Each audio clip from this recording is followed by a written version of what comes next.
I used to think silence was a shield, a safe place, a soft corner where the world could not bruise me again.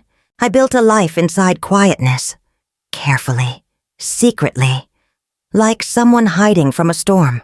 People say your 20s are for living boldly, screaming into life and chasing wild dreams. Mine were spent whispering apologies for taking up space. My name is Amelia Clark. I'm 26, and for the longest time I lived like a shadow in my own skin. I worked in a sunlit office in London. Glass windows, steel desks, polite coffee machines humming like nervous servants. Everything looked perfect, but inside those walls I shrank a little more each day. Not because life was cruel in obvious ways. No one yelled at me. No one pushed me aside physically. It was softer than that, quieter. The kind of dismissal that feels like being politely erased. You don't get hurt, you just fade. Sometimes the world doesn't break you with noise. It breaks you slowly with silence. The meetings where my ideas dissolved into the table. The friendships that never formed because I never learned to take up space. The quiet lunches where I stirred soup more than I spoke. I wasn't unhappy. Not dramatically. Just suspended. Like a leaf caught on a quiet branch. Waiting for a wind that never came. And then, one Tuesday morning I saw her. A girl on the train. Maybe 20. Maybe younger. Blonde hair in a messy bun. Headphones like armor. Wearing a bright yellow coat that refused to blend in with anything. She sat reading a dog-eared notebook, mumbling her own poems as if the world didn't deserve the softness in her voice. She didn't try to shrink, didn't try to disappear. She existed, loudly, confidently, unapologetically. A sun in winter, I stared longer than polite society allows. Not because she was extraordinary, but because I had forgotten people could still be that way. Bold, soft, bright, human. Something inside me, tiny, dusty, forgotten, stirred. A quiet ache, a murmur, a memory of who I once imagined I could become. Then the train stopped. She stood, and as she passed me, she smiled. Not a practice smile, not a corporate courtesy smile. A real one. Warm. Alive. It felt like someone had pressed a hand over my heart and whispered, "Wake up."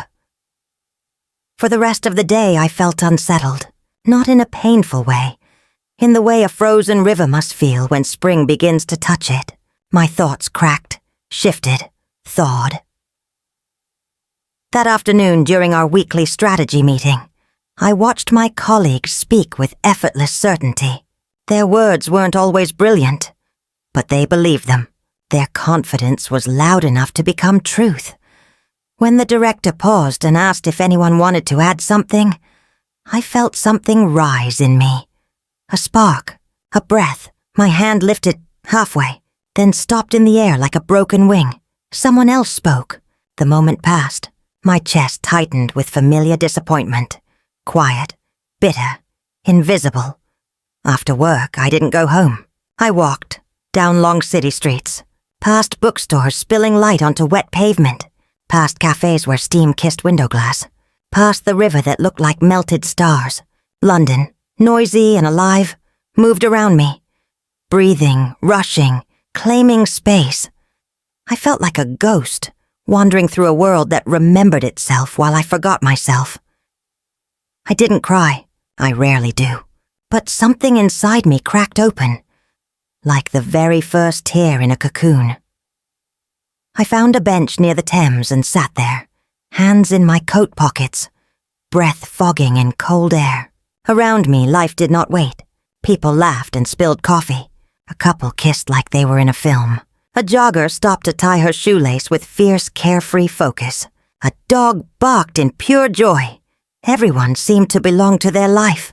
I felt borrowed from mine. And then I whispered to myself, so quietly I could barely hear it, "I want more." It was the first honest thing I had said to myself in years.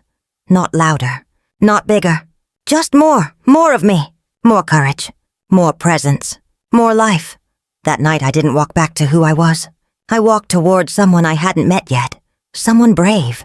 Someone who wouldn't apologize for breathing. Someone who didn't wait to be chosen to speak, to dream, to live.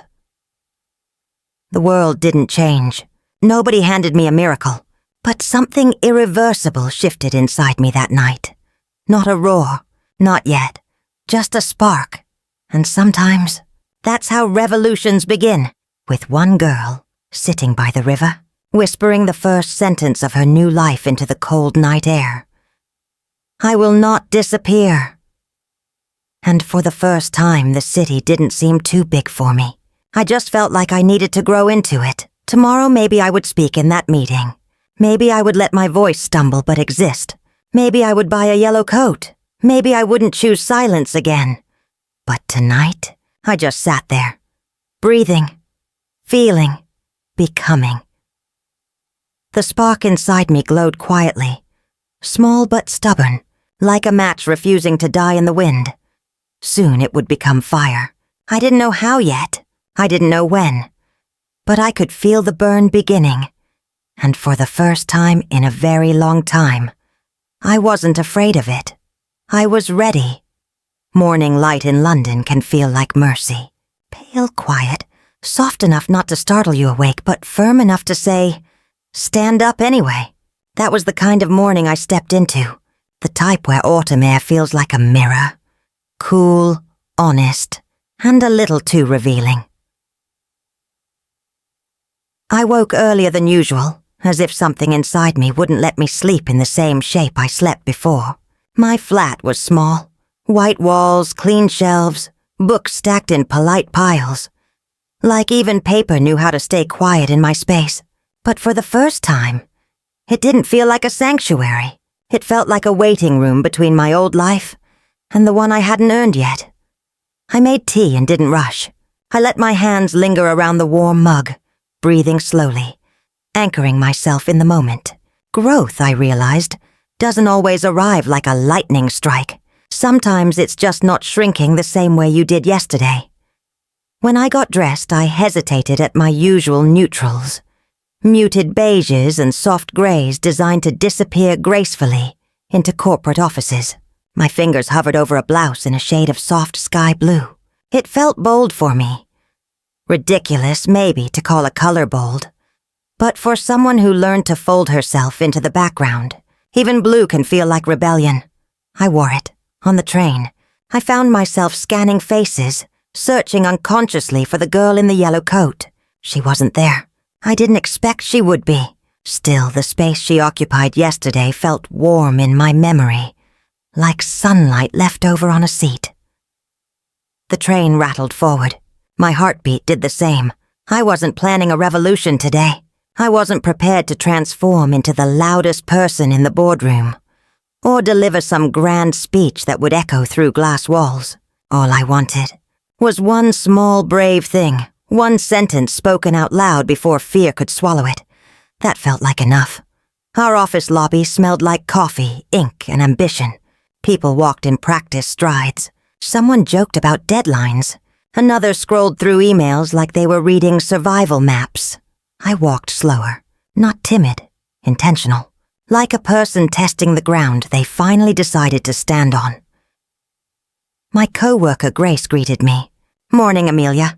Love the color." My instinct was to shrink, deflect, laugh nervously. Instead, I lifted my chin just a little and said, "Thank you."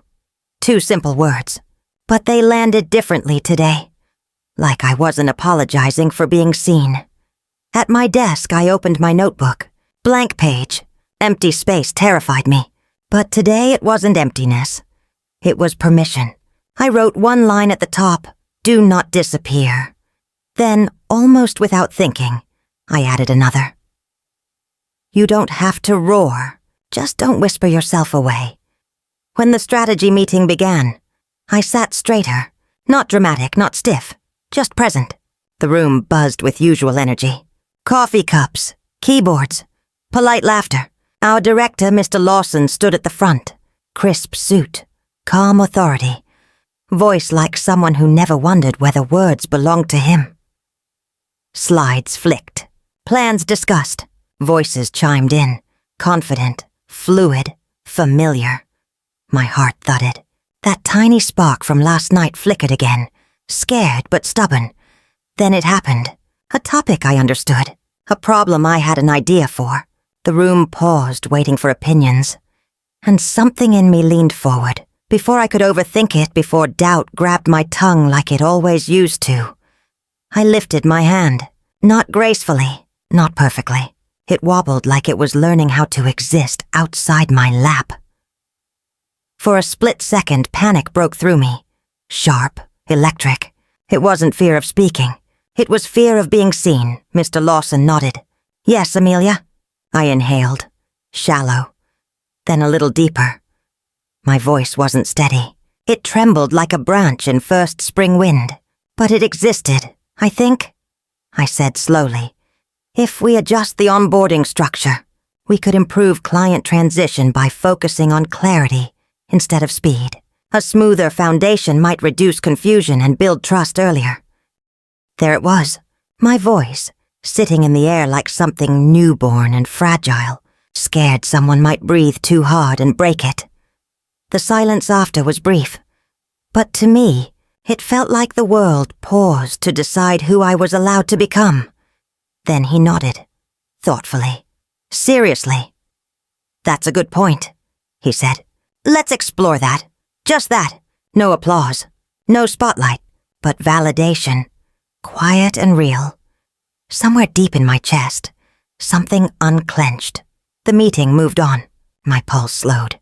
And suddenly the room didn't feel like a battlefield anymore. It felt reachable. I didn't speak again. I didn't need to. One moment was enough for today. One moment where I didn't betray myself by staying silent. Later, in the break room, I poured water and stared out the window. The city moved like a giant heartbeat. People walking, cars rushing, clouds drifting with no hesitation. Grace walked in beside me. You sounded confident in there. I laughed once, soft, nervous, honest. Thank you. I didn't feel confident. She smiled. Confidence usually shows up after you act like you already have it. And just like that, I wasn't the only quiet girl trying to learn how to live louder. Sometimes courage isn't something you grow alone. Sometimes it stands beside you unexpectedly, offering company. I walked home that evening feeling different. Not transformed, but shifting, like a tide inching forward, like a seed stretching underground where no one can see yet, but roots are forming anyway. The world hadn't changed, but I had taken up 1 inch more space inside it. I didn't collapse from fear. I didn't apologize for existing. I didn't need permission to belong in the room. I spoke. My voice shook. And I stayed. Sometimes growth is not fire and thunder. Sometimes it's one trembling sentence that refuses to stay trapped in your throat. Before I fell asleep, I whispered into the dim room. Tomorrow I will speak again. Maybe louder. Maybe steadier. Maybe still shaking, but speaking anyway. Because revolutions don't always arrive with noise. Sometimes they begin quietly, in a conference room, in a blue blouse. In the moment, a woman decides she will not be invisible anymore. And this time, the spark inside me didn't flicker. It glowed, brave, quiet, alive. By Friday, the world hadn't shifted dramatically around me. But something subtle and steady had changed within me. Confidence wasn't roaring through my veins. I wasn't suddenly fearless, and I wasn't walking like a woman who conquered a kingdom overnight. No, it was quieter than that. I simply woke up without, bracing myself against the day. There's a gentleness, in small courage, one that feels like light slowly filling a room before sunrise. I didn't feel like a different person. I just felt like someone who might be allowed to take up space. And that was a beginning. On the way to work, I stopped at a small cafe I pass every morning. I had never gone inside. The place always looked alive. Warm lights, pastries lined like poetry, people laughing softly as if joy was a language spoken fluently there. Usually I walked past, telling myself I wasn't the type who lingered in cozy cafes. I drank office coffee. I stayed ordinary. I stayed invisible. But today I paused, and instead of walking by, I stepped in. The door chimed softly, as if applauding my entry in its own gentle way. The barista smiled. "What can I get you?" I didn't panic. I didn't shrink. I looked at the menu, shoulders relaxed, breath quiet. "Latte. With oat milk, please." A simple sentence, yet it felt like claiming a small part of the world. I paid. I waited. I sat near the window without asking permission from the air around me to exist there. For the first time in years, I let myself simply be. Not useful, not efficient, just present. I held the warm cup and it felt like more than coffee. It felt like a promise. You don't need a reason to take up space in your own life, Amelia. When I entered the office, I noticed things I didn't before. The nervous tapping of someone's pen, a coworker straightening her blazer as she walked, stealing confidence from fabric, someone rehearsing their thoughts quietly before speaking. It struck me. Maybe I wasn't the only one who feared being small. Maybe the world is full of quiet battles we never see, and perhaps courage isn't always loud. Sometimes it's just choosing not to retreat. Around noon, as I typed, Grace appeared beside my desk. "Lunch?" she asked casually. I blinked. I almost said I'm fine, the reflex language of someone afraid to burden others with their company. But I stopped myself. "Yes," I said. "I'd like that." We went to a small deli. We talked about things that didn't shake the universe. Favorite shows, weekend plans, her cat who apparently thinks it's a tiny lion. But the conversation felt like sunlight. Simple, warm, real. Halfway through eating, she looked at me curiously. "You seem different this week," she said. "In a good way." I smiled, a little shy. "I'm trying," I admitted, "to show up more. For myself." Her expression softened like she understood the weight beneath those words. "That's brave," she said gently. "Braver than people give credit for." And suddenly, I felt less alone in my becoming. Later that afternoon, I spoke in another meeting. This time I stumbled. My sentence tangled halfway. My cheeks warmed, words fumbling like birds hitting a window. Old me would have folded into silence like emergency instinct. But I didn't. I steadied myself, breathed and said, "Let me rephrase that. 10 seconds. One breath. A reset. It wasn't perfect, but it was mine. And when I finished, a quiet pride bloomed inside me. Delicate, but real. Progress isn't always graceful. Sometimes it arrives tangled, trembling, imperfect. But it still counts. After work, I walked home with slower steps, not dragging, but savoring, like someone learning to befriend time instead of racing against it.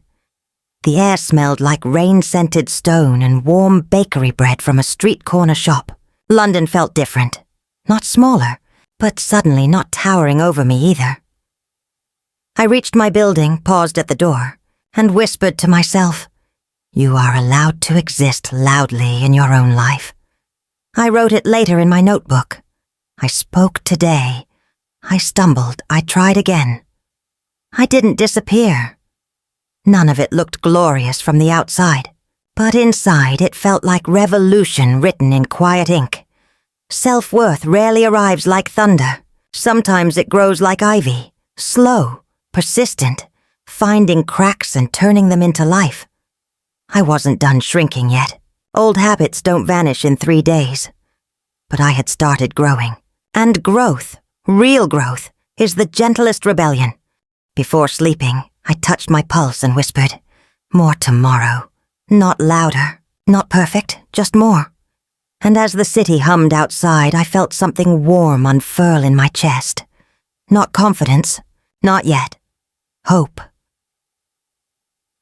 By Monday, the shift inside me no longer felt like a spark. It felt like a quiet current, steady and alive beneath my skin.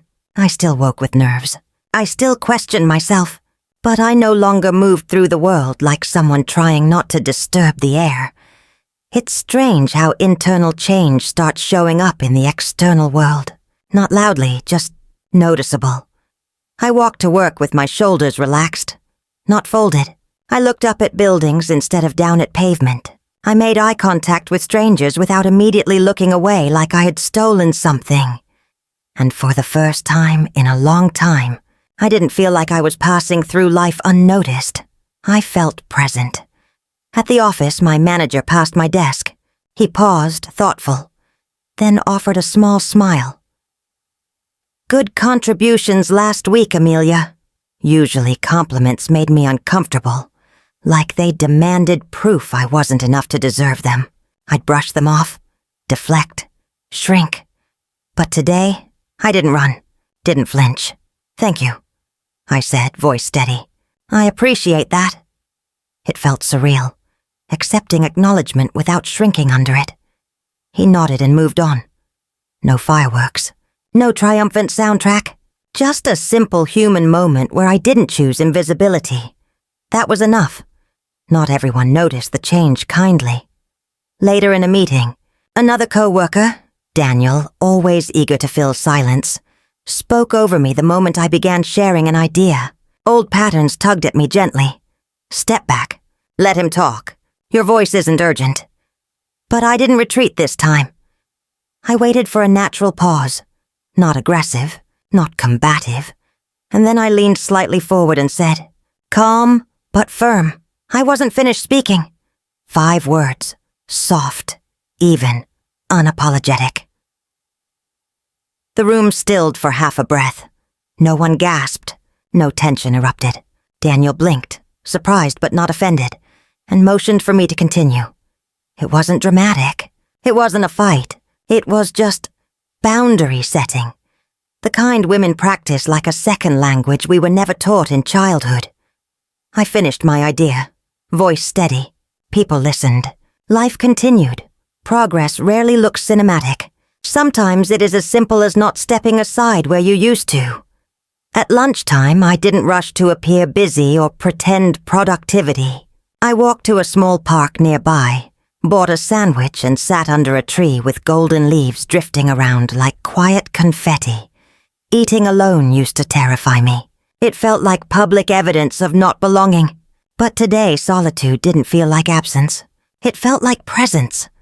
I watched a woman jog by with pink headphones and a fierce ponytail. I watched 2 elderly men play chess in comfortable silence. I watched a child feed birds with reckless generosity. Life didn't judge me for sitting alone. It simply continued and allowed me to belong in it. I took a slow breath, sat with my thoughts, didn't rush to fill space, choosing solitude instead of fearing it. Maybe that was another kind of power. That evening, as I arrived home, my phone buzzed. My sister's name lit up the screen. I loved her. But calls often overwhelmed me. I used to answer out of obligation, not desire. Listening without speaking, apologizing when I didn't need to, playing small even with people who loved me. But I wasn't choosing should anymore. I was choosing want, so I answered. And for once, I didn't pretend everything was fine or dull or ordinary. She asked, "How have you been?" And I said, honestly, "I'm figuring out how to be more present in my life. It's scary, but good scary." There was a pause, then warmth in her voice. "I'm proud of you." It settled in my chest like something soft and strong. A blanket, a shield, a quiet blessing. I changed into comfortable clothes, lit a small vanilla candle, and made myself tea. Instead of scrolling mindlessly, I sat by my window and watched the city breathe. Lights flickering like tiny beating hearts in buildings stacked like ambitions. I rested my hand over my chest and whispered, "You don't have to be loud to take up space," because I was learning something important. Empowerment doesn't always roar. Sometimes it grows in steady breaths, honest conversations, small decisions, and moments you refuse to surrender to old fears. Sometimes it looks like speaking without apology. Sometimes it looks like sitting alone without shame. Sometimes it looks like answering a phone with truth. I wasn't done growing, But growth felt less like climbing and more like unfolding. Like I wasn't forcing myself into someone new. I was allowing myself to return to someone I had always been beneath the quiet.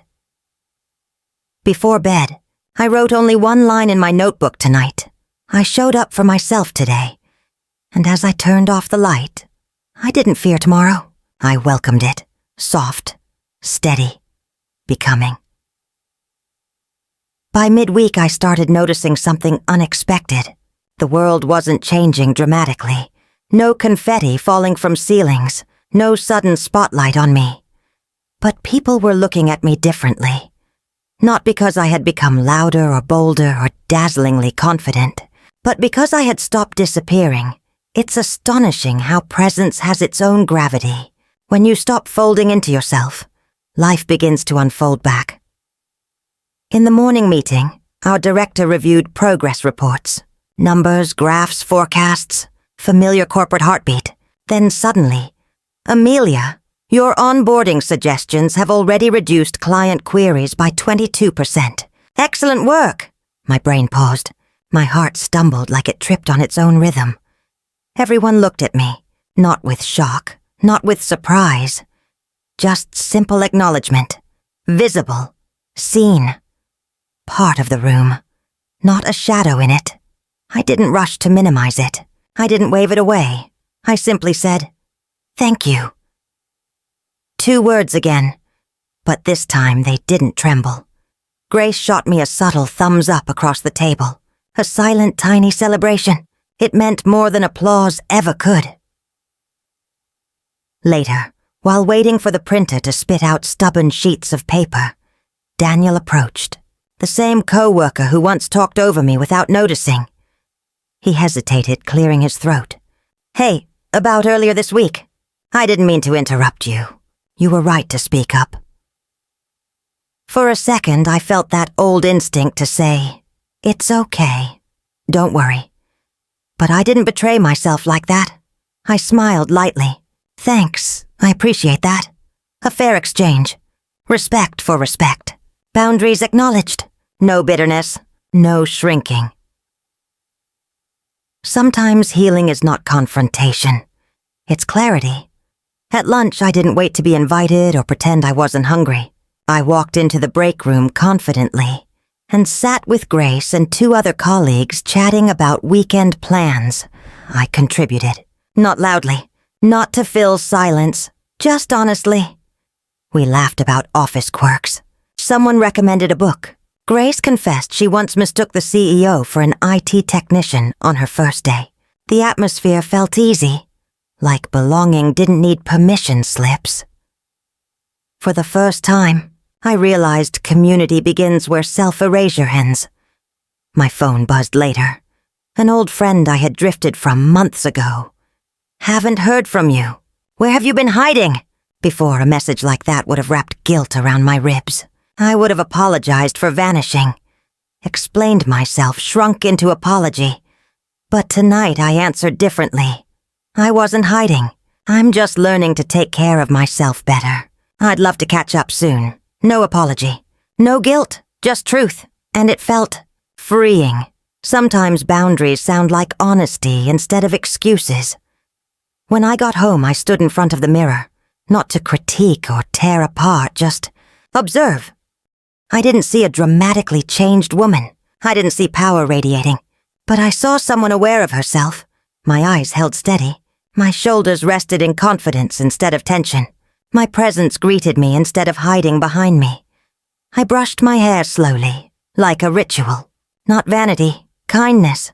I made pasta, played soft jazz, and poured myself sparkling water in a wine glass, simply because life doesn't require occasion to feel gentle. For the first time in a long time, I felt like I wasn't rehearsing life. I was living it. Before sleep, I sat on the edge of my bed and whispered, not to the world, not to anyone else, but to myself. You don't need to be extraordinary to deserve your own life. Because sometimes the bravest thing isn't chasing greatness. Sometimes it's claiming ordinariness with dignity. Not brilliance, not perfection, Just presence. I wrote in my notebook. I was seen today. I didn't shrink. I belonged without asking permission. Growth didn't roar today. It settled into my bones, quietly, like a foundation finally settling solid beneath a house. Tomorrow wasn't intimidating anymore. It felt open, and tonight, sleep didn't feel like escape. It felt like rest earned from living instead of surviving. Confidence doesn't rise in a straight line. People like to pretend growth is a staircase, step after step, higher and higher. But the truth is, it's more like breathing. Inhale, courage. Exhale, doubt. Still you move. By the end of the week, I felt steadier, more present. I didn't walk like a ghost between tasks anymore. But life has a way of testing newfound strength. Not to break it, but to help you see it. And that test came on Friday afternoon. I was sipping tea at my desk when an email notification slid across my screen. Amelia, please lead Monday's client briefing. Lawson, just one sentence. Simple. Professional. Expected. Even. But my heart reacted like someone kicked a cage inside my ribs. Led. Me. Visible. Speaking. Holding space. The old version of me. The quiet, apologetic one. Rattled inside, suddenly awake, whispering fear. What if you stumble? What if your voice shakes again? What if they expect someone stronger than you are? Confidence from earlier in the week felt suddenly fragile, like a flower in strong wind. For a moment, I gripped my tea mug too tightly. My breath shortened. My chest tightened in that familiar way, the body remembering how it once survived by staying silent. Fear didn't vanish just because I learned to speak. It returned like a ghost, checking if it still lived here. But here's the difference now. Fear showed up, and I didn't bow to it. Just then, Grace appeared beside my desk, holding a bowl of fruit and breaking into my worry spiral, without knowing it. You okay? She asked, reading hesitation on my face like a language she already understood. I showed her the email. Her face lit up. Not with pity, but pride. That's huge, Amelia. You deserve it. I'm nervous, I admitted. Of course you are. Nervous just means you're doing something new. She paused. And you can do this. It's strange how sometimes the world gives you the right allies, exactly when you forget to trust yourself. I exhaled slowly. Fear loosened its grip. Not gone, but smaller. Sometimes bravery isn't roaring. Sometimes bravery is simply letting someone believe in you when your voice shakes. That evening, I didn't run from the task. I didn't email saying I wasn't ready. I didn't hide behind excuses. Instead, I whispered to myself on the walk home, if life hands you a stage, don't hand it back. At my flat, I opened my notebook and wrote, I am afraid. I am capable. Both can be true. Courage isn't fearless. Courage is choosing anyway. I made a plan. Not frantic, not desperate, just steady. Saturday morning, outline Sunday evening. Practice twice Monday. Show up and breathe. That's it. Progress doesn't need to be dramatic to be real. I woke the next day, made coffee, tied my hair in a loose bun, and opened my laptop at my kitchen table. Sunlight spilled across the wood, gentle and golden, like encouragement in a language I could feel instead of hear. I rehearsed slowly, not to eliminate fear, just to make room beside it. Every time my voice wobbled, I reminded myself, a shaking voice is still a voice, and each repetition felt steadier, not perfect, just enough. Around noon, I took a break, stepped outside, and walked through a farmer's market near my flat. Flowers, warm bread, laughter, violin music drifting like soft ribbon through the air. For the first time, instead of watching life happen around me, I felt like I was walking inside it. I bought tulips, soft pink, bright, delicate, unapologetically alive. I didn't know why until I placed them in a vase at home and realized I wanted beauty in my space, not because I earned it or performed enough to deserve it, just because I am here. That was new. Before bed, I stood at my window again, city lights blinking like tiny affirmations. I whispered to my reflection. You used to survive invisibly. Now you're learning to live visibly. It didn't feel triumphant. It felt honest. Fear didn't disappear this week. It knocked. It tried to reclaim space, but instead of shrinking, I stood. Not loudly, not perfectly, just firmly enough that fear didn't win. Sometimes growth is not the absence of doubt. Sometimes growth is saying, you can come with me, doubt, but you don't get to drive anymore. I turned off the light, pulled the blanket close and let myself rest. Not because I escaped fear, but because I faced it and stayed standing. And somewhere inside, a foundation strengthened, quiet, steady, unshakable beginning. Monday arrived quietly, the way big days often do. No dramatic sunrise, no thunder announcing transformation, just morning light slipping through curtains, the faint hum of traffic below, and my own heartbeat, steady, a little quick, but not panicked. I made tea, not because I needed calm, but because it felt like a ritual I deserved.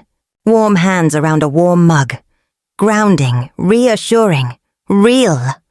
Today wasn't about perfection. It wasn't about impressing anyone. It was simply about showing up as the woman I was becoming, visible, steady, unhidden. As I reached the office, I felt the familiar flutter in my stomach. Fear didn't leave. It walked beside me. But I didn't flinch from it.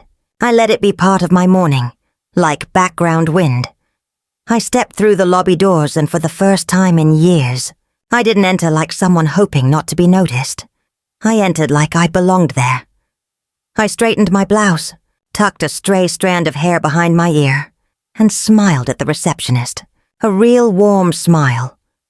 Not a polite one meant to blend in. She smiled back wider than usual. Presence invites presence. The boardroom felt colder than usual. Sleek table, polished glass, quiet echoes of anticipation. Clients logged in on the screen. Colleagues settled in. I opened my laptop. My pulse picked up. A whisper inside me trembled. Can you really do this? And immediately another voice, newer, gentler, stronger, answered, Yes. Even if you tremble, Mr. Lawson nodded. Amelia will walk us through the onboarding structure update. I inhaled once, deeply. Not a gasp, a grounding. I stood, not rushed, not uncertain. Slowly, intentionally, like someone stepping into light they chose. My hands shook slightly at first, but my voice, it didn't break. Thank you. Let's begin. Slide by slide, point by point. I spoke, not loudly, not with dramatic flair, but with clarity, with presence, with a quiet conviction that I hadn't felt before. There were moments where my breath wavered, moments where fear knocked, asking to interrupt. But every time doubt tried to speak, I answered it with one more sentence delivered calmly. I didn't rush. I didn't apologize. I didn't hide my hands or avoid eyes. And halfway through, something remarkable happened. I forgot to be afraid. I wasn't performing. I wasn't surviving. I was leading. When I finished, the room was silent for a second, not awkwardly, but thoughtfully. Then nods, real respectful nods. Mr. Lawson smiled faintly. Well done. I sat down, pulse still alive inside me, but now filled with warmth instead of panic. Grace shot me a glowingly proud look. Daniel offered a small approving nod. No applause, no fireworks. But I felt something more precious, self-trust. For years I tried to earn space by being smaller. Today I earned space by simply taking it, gently, firmly, without waiting for permission. I didn't conquer the world. I just claimed my seat in it, And sometimes that's the bigger victory. As I packed my laptop, Mr. Lawson walked over. You have leadership potential, Amelia. Keep going. Leadership. Me. The girl who once whispered herself out of rooms. I felt a small sting behind my eyes. Not of tears, but of recognition. I am not who I used to be. After work, I didn't rush home like someone escaping exhaustion. I walked slowly through London streets, buildings gleaming, autumn air crisp, life buzzing softly all around me. But this time, the city didn't intimidate me. It felt parallel to me. Not higher, not louder, not too big to contain me. I caught my reflection in a shop window. Not glamorous, not transformed into some bold cinematic heroine. Just a woman who showed up for herself today. Shoulders relaxed, eyes bright, heart steady. A soft, proud smile. For years I thought strength was fire. But today I learned strength can be light, quiet, clear, warm. The kind that doesn't burn, it reveals. Before bed, I wrote only one sentence. I led today.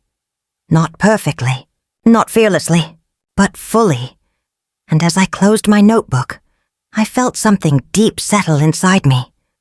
Not arrogance, not pride swollen with ego, just peace, self-belief that didn't roar, just rested, steady and earned.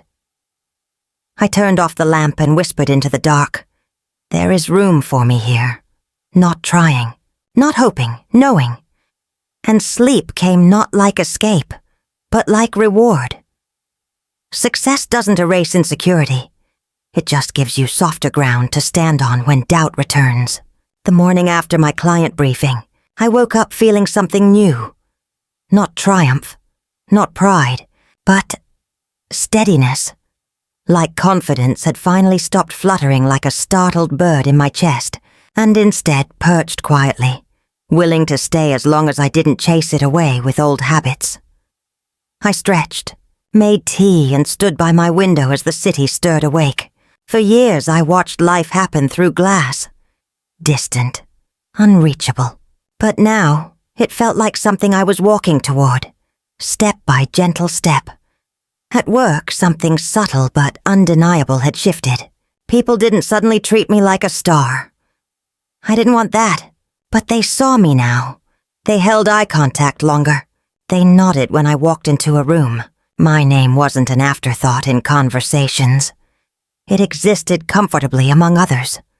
A colleague I rarely spoke to, Hannah, approached my desk mid-morning. Hey, she said shyly, tucking hair behind her ear. I just wanted to say, your presentation yesterday was really impressive. The calm way you delivered it, it was inspiring. I blinked, taken aback. Inspiring me? I smiled softly. Thank you. I was nervous. That makes it even more inspiring, she whispered like it was a small secret worth protecting. I felt something warm spread in my chest. Not arrogance. Connection. Growth isn't always lonely. Sometimes it softly pulls others closer. Around lunch, my phone buzzed. A message from my sister again.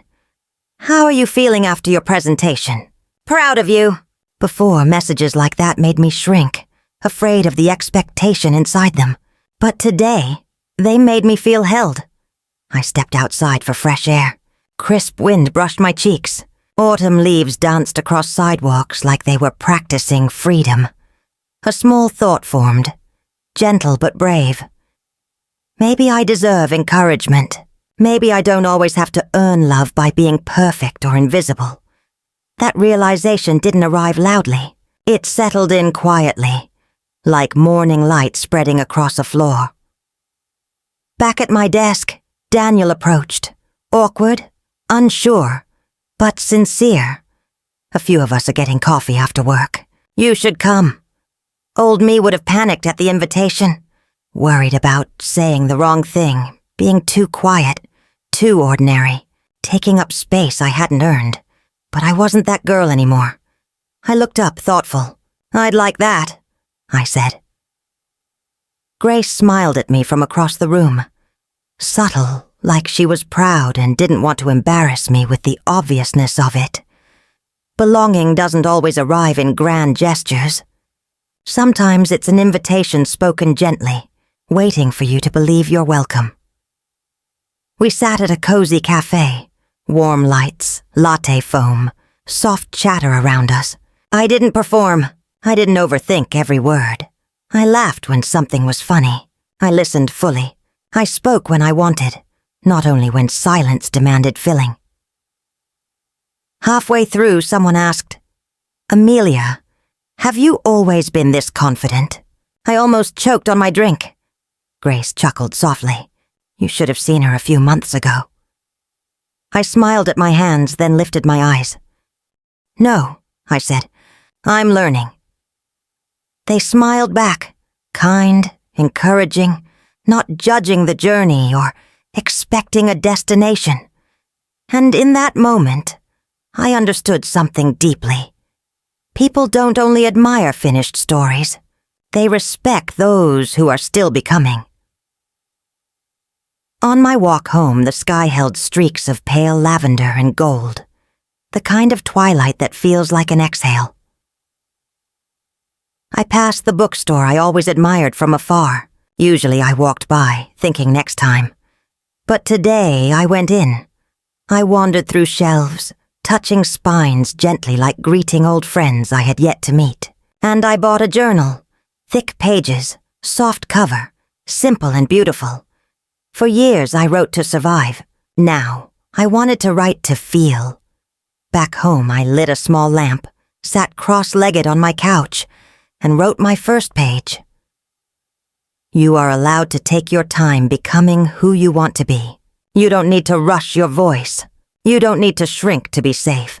Your gentleness is not weakness. It is your strength learning how to stand. I closed the journal slowly, not with finality, but with peace. Tonight I didn't feel like I was trying to catch up to life. I felt like I was walking with it, side by side. Pace steady, presence real. I exhaled a small, quiet smile into the stillness of my apartment and whispered, I like who I am becoming. Not proudly, not loudly, just truthfully. Progress is not just measured in milestones, promotions, awards, applause. Sometimes it's in the softness that enters your life quietly, without asking for permission or spectacle. The week after my presentation felt different. Not because society crowned me with success, but because I woke every morning without bracing for my own disappearance. I didn't wake to survive the day. I woke to live it. That, I realized, is a triumph no one teaches you to celebrate. It was Friday again. Exactly 1 week since the day I found myself standing at the front of a room I once feared. I walked to work sipping my latte, the city breathing around me. London felt warmer somehow, not because the air changed, but because I did. Strangers' faces didn't intimidate me. Tall buildings didn't dwarf me. I walked like someone who belonged in her body. Grounded, present, quietly proud.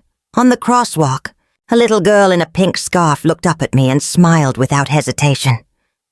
The way children do, as if they see something good before you see it in yourself. I smiled back. Maybe confidence looks like that sometimes. Being able to meet the world's gaze without shrinking. At work, Mr. Lawson caught me near the coffee machine. He didn't speak in grand phrases, just one simple sentence. Keep leaning in, Amelia. It looks good on you. It took me a second to process it. Not the words, but the kindness inside them. Not admiration for a performance, but appreciation for presence. I thanked him, and he walked away. And suddenly I felt something surprising. I wasn't waiting for someone to rescind the life I was earning.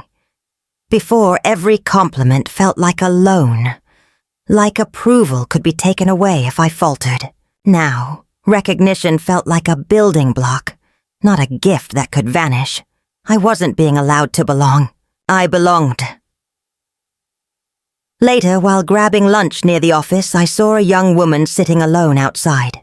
She hugged her bag to her chest, eyes lowered, body folded inwards like she was trying to be invisible. And for a moment, I saw myself, not the version I am now, but the version I spent years being. Quiet, tense, afraid of being too much and not enough at the same time. I didn't pity her. I understood her. We both learned silence as survival. We both existed like fragile shadows in spaces that felt too bright. How many women move through the world like that? Soft hearts armored in apologies? If I could, I would sit beside her and whisper, "You don't have to earn the right to exist. You already have it." But she wasn't mine to save. She would find her spark in her own time. Instead, I offered a warm smile as I passed. Not intrusive, just gentle. Her eyes lifted, startled at first, then softening into a small, shy smile in return. Sometimes kindness is quiet. Sometimes the first step toward becoming is knowing someone sees you, without asking you to change faster than you're ready. After work, the team invited me again for coffee. This time, I didn't feel like a guest. I didn't worry about sitting at the wrong angle or speaking too suddenly. I sat at the table like someone who had always belonged there. The conversation flowed. Work, travel dreams, favorite films, someone's new puppy who apparently thinks socks are a personal enemy. At one point, Grace nudged me lightly. "You seem different lately. More you." I laughed softly. I think I'm finally meeting myself. She smiled like she understood, because maybe she did. Maybe every woman has a season where she finds the voice she buried so deep she forgot its sound. When I got home, I made cocoa and curled up near the window again. My little ritual of reflection, a nightly grounding. London lights flickered like stars scattered across Earth. Quiet apartment, soft throw blanket, warm mug between my hands. A peaceful scene. Yet inside me stirred something deeper than calm. I thought about everything this journey had given me. No crowds cheering, no sudden dramatic transformation. Just the slow, steady building of self. Yet, a new question rose. If I can become this version of myself, who else could I become? It was not ambition. It was possibility. A future I could shape instead of fear. I realized I had spent years wishing life would become easier. But it didn't. I became stronger.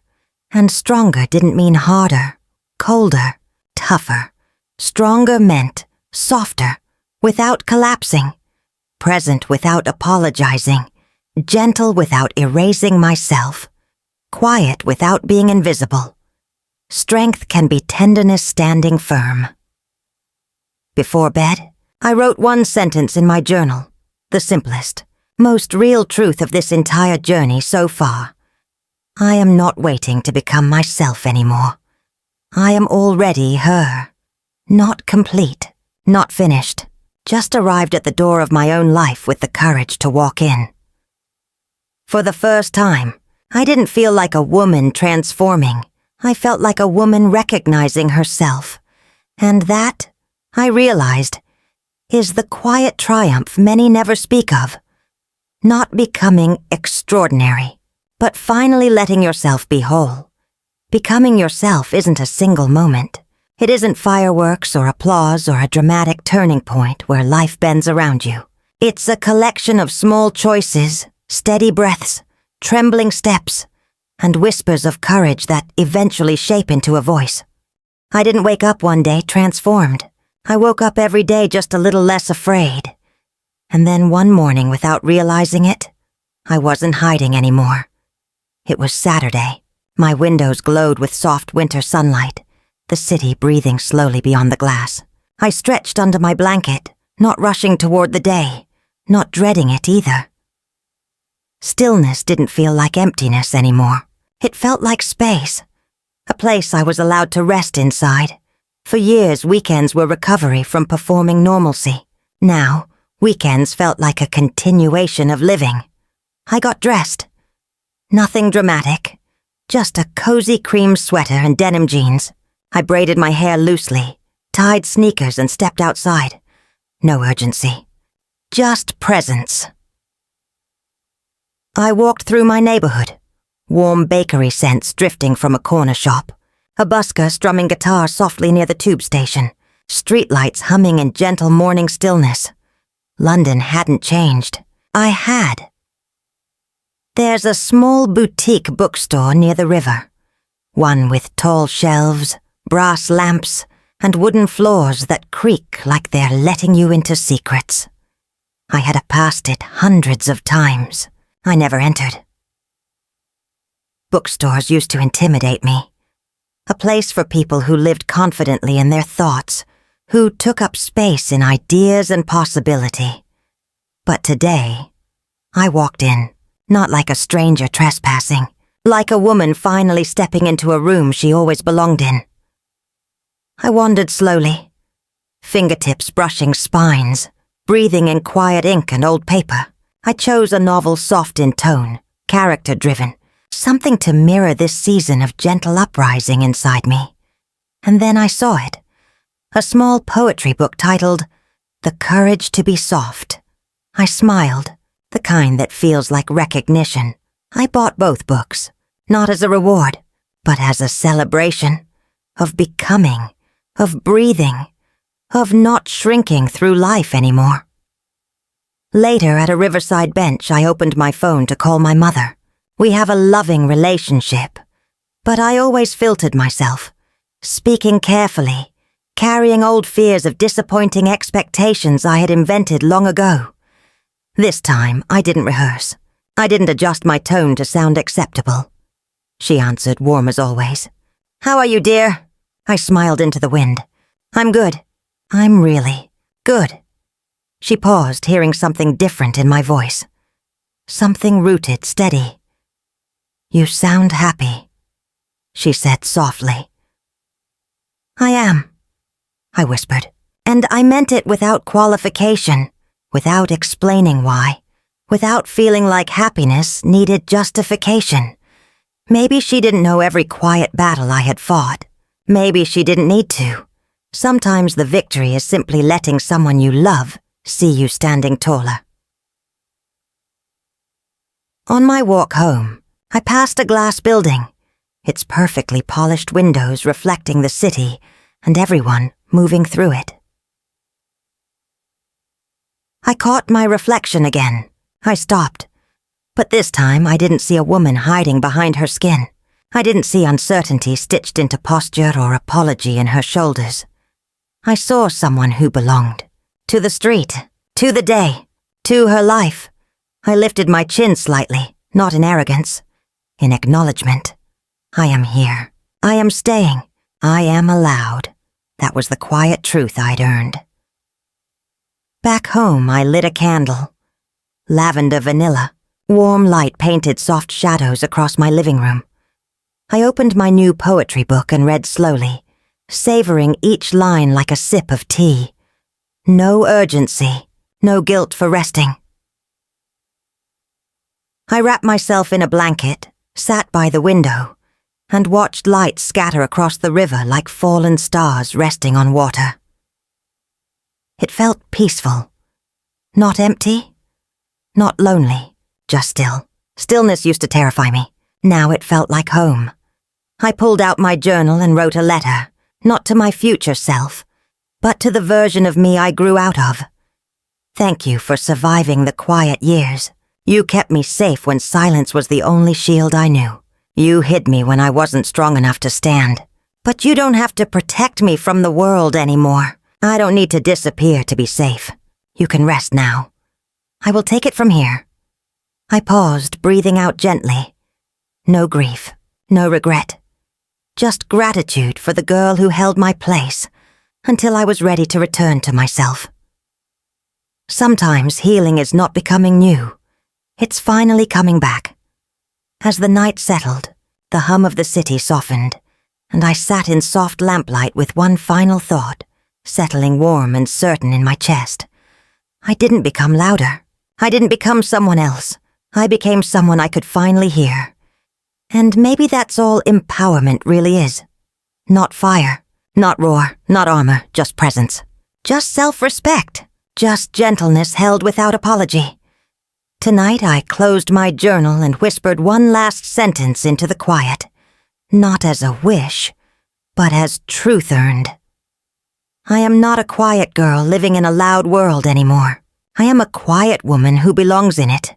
And I turned off the lamp, climbed into bed, and slept.